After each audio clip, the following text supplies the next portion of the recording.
مرکز کی شان و شوکت احمد رضا کی رنگت، علم و ادب کا دھارا ہے جامعہ ہمارا، علم و ادب کا دھارا ہے جامعہ ہمارا۔ بسم اللہ الرحمن الرحیم۔ تو اب یہ آج کا جو سبق شروع ہو رہا ہے،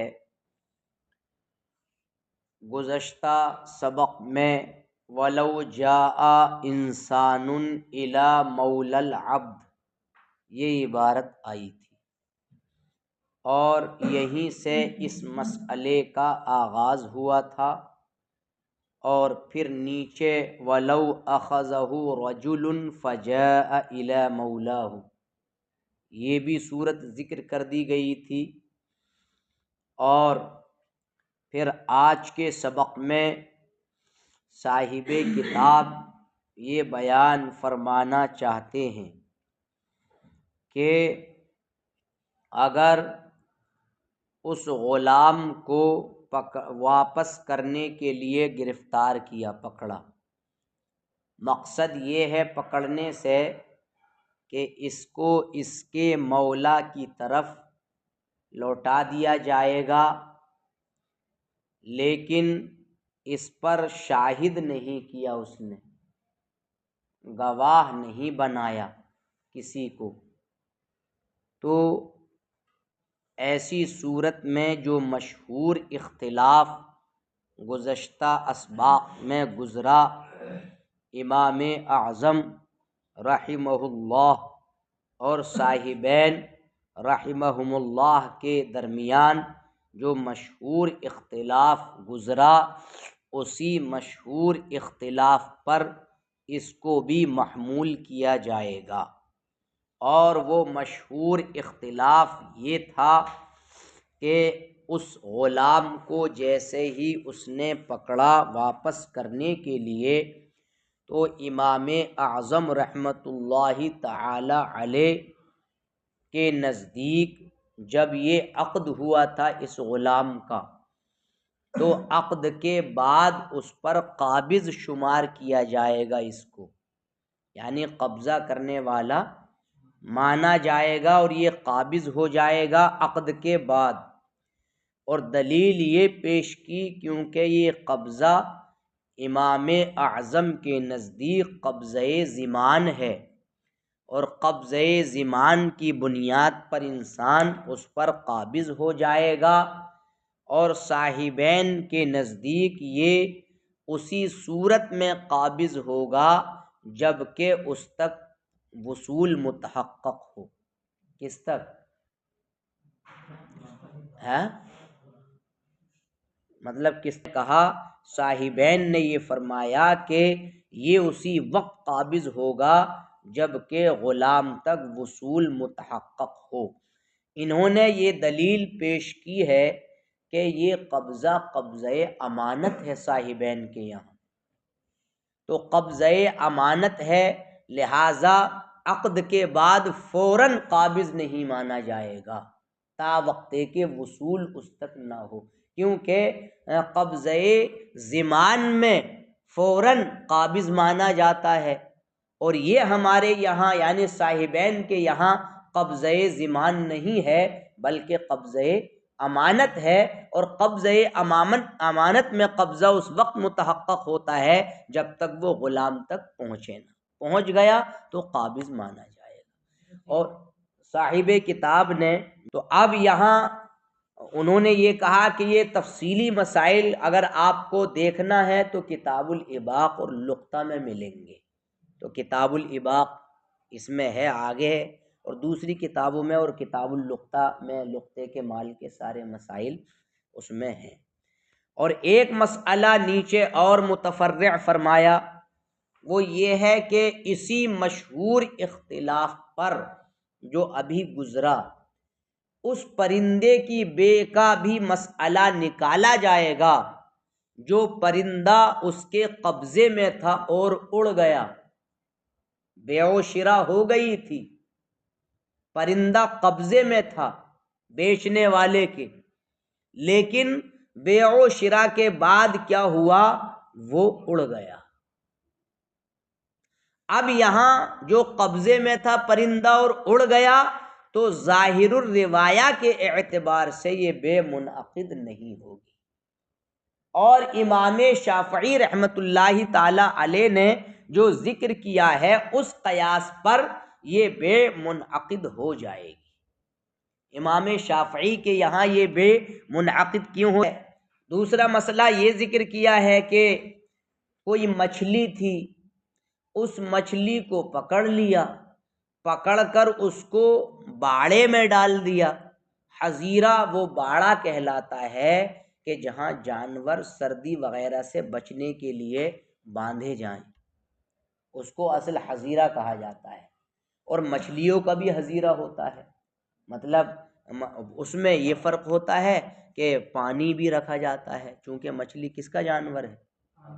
پانی کا۔ تو جانوروں کا بھی باڑا بناتا کسان، بھینسیں جس کے پاس زیادہ ہوتی ہیں تو سردی سے بچنے کے لیے وہ باندھ دیتا ہے تاکہ ہوا وغیرہ نہ جائے۔ اور یہ بھی مطلب باڑا ہوتا ہے ان کا، مچھلیوں کا۔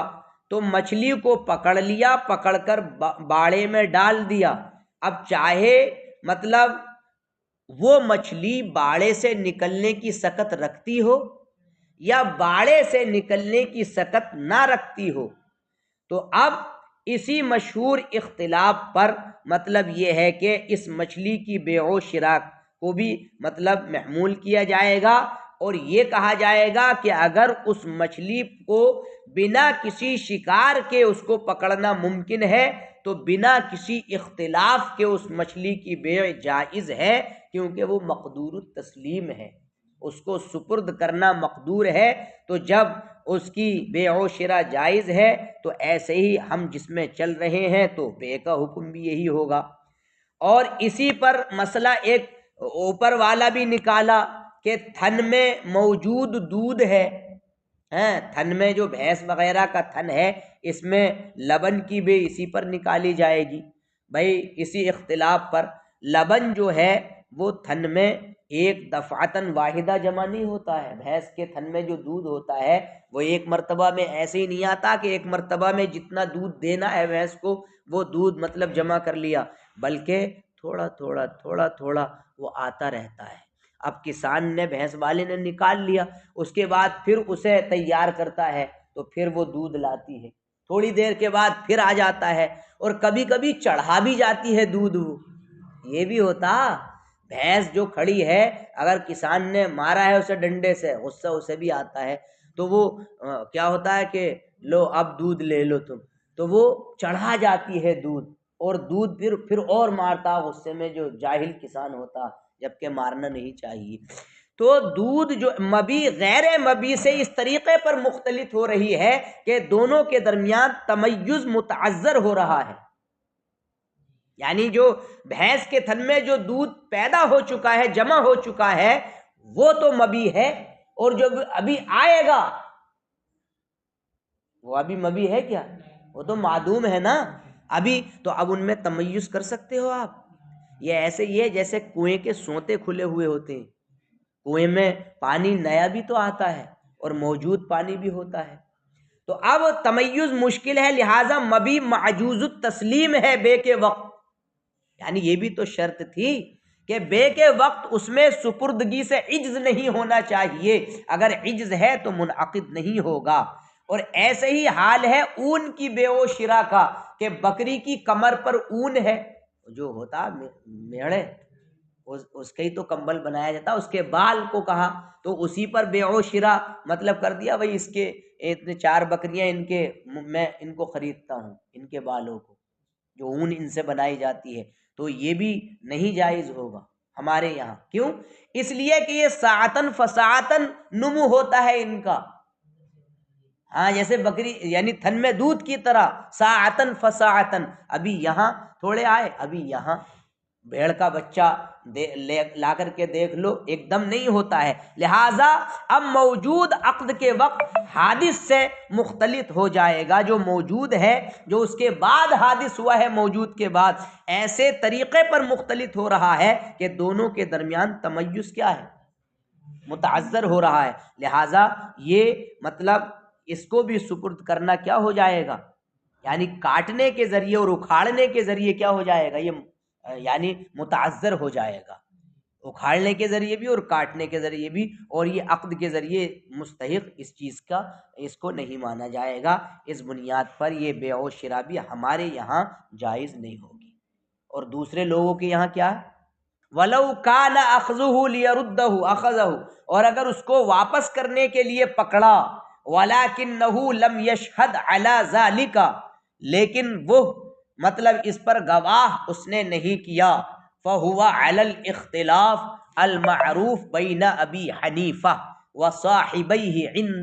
وَصَاحِبَيْهِ، تو یہ اس مشہور اختلاف پر محمول ہوگا جو امام اعظم اور صاحبین کے درمیان مشہور ہے۔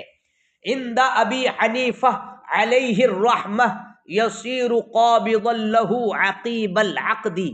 امام اعظم رحمہ اللہ کے نزدیک وہ عقد کے بعد اس پر قابض ہوگا، لأن هذا قبض زمان عنده،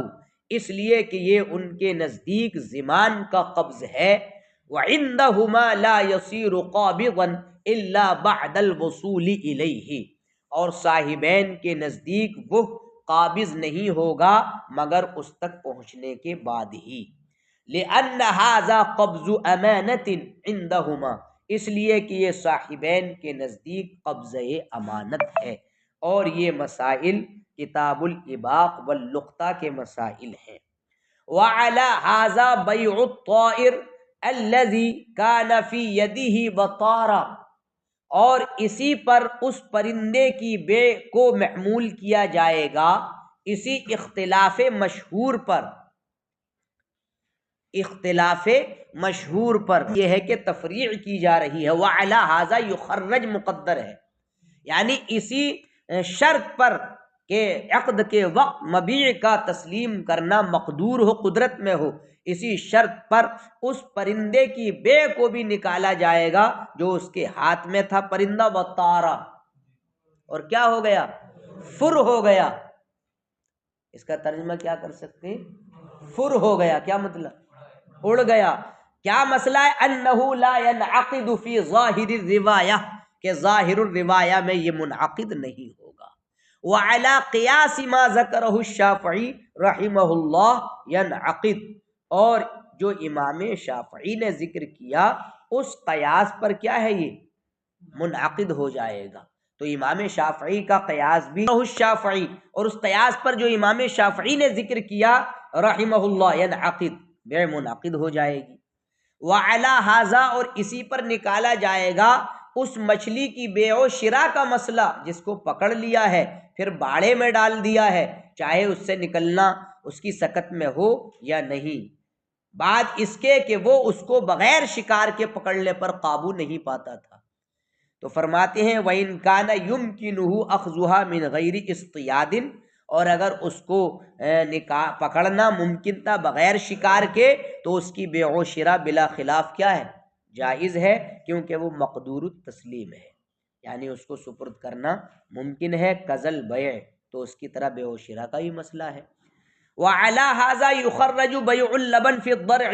اور اسی پر مسئلہ نکالا جا رہا ہے تھن میں موجود دودھ کا، دودھ کے بیچنے کا مسئلہ، لأن اللبن لا يجتمع فی الضرع دفعة واحدہ، ہمارے نزدیک حکم ہے یہ، کیونکہ دودھ جو ہے تھن میں دفعتاً واحدہ اکٹھا نہیں ہوتا ہے، بل شیئن فشیئن، تھوڑا تھوڑا ہوتا ہے۔ فیختلط المبیع بغیرہ علی وجہ، تو مبیع دوسرے سے مل جا رہی ہے اس طریقے پر، یتعذر التمیز بینہما، کہ دونوں کے درمیان تمیز کیا ہے، مشکل ہو رہا ہے، تو مبیع معجوز التسلیم ہو گئی بے کے وقت، فلا ینعقد، تو یہ منعقد نہیں ہوگی۔ وکذا بیع الصوف علی ظہر الغنم، اور یہی حکم شرع ہے اس کا بھی، اس اون کی بے کا بھی جو بکری کی پشت پر ہے ظاہر الروایہ میں، کیونکہ وہ اون بھی ینمو ساعتن فساعتن، تھوڑی تھوڑی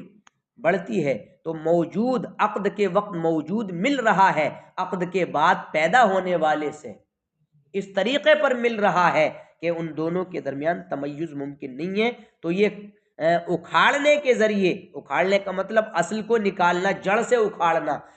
اور کاٹنے کے ذریعے اس کو سپرد کرنا، یہ عجز اس کے لیے ثابت ہو گیا،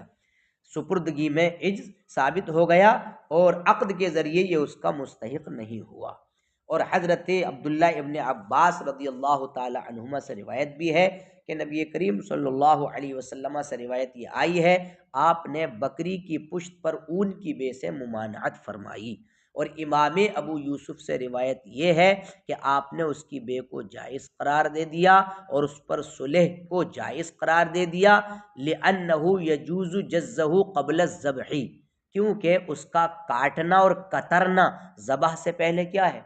جائز ہے۔ امام ابو یوسف نے یہ کہا نا کہ ذبح کرنے سے پہلے اس کے بالوں کو کترنا اور کاٹنا کیا ہے؟ جائز ہے، لہٰذا اس کی بے بھی کیا ہے؟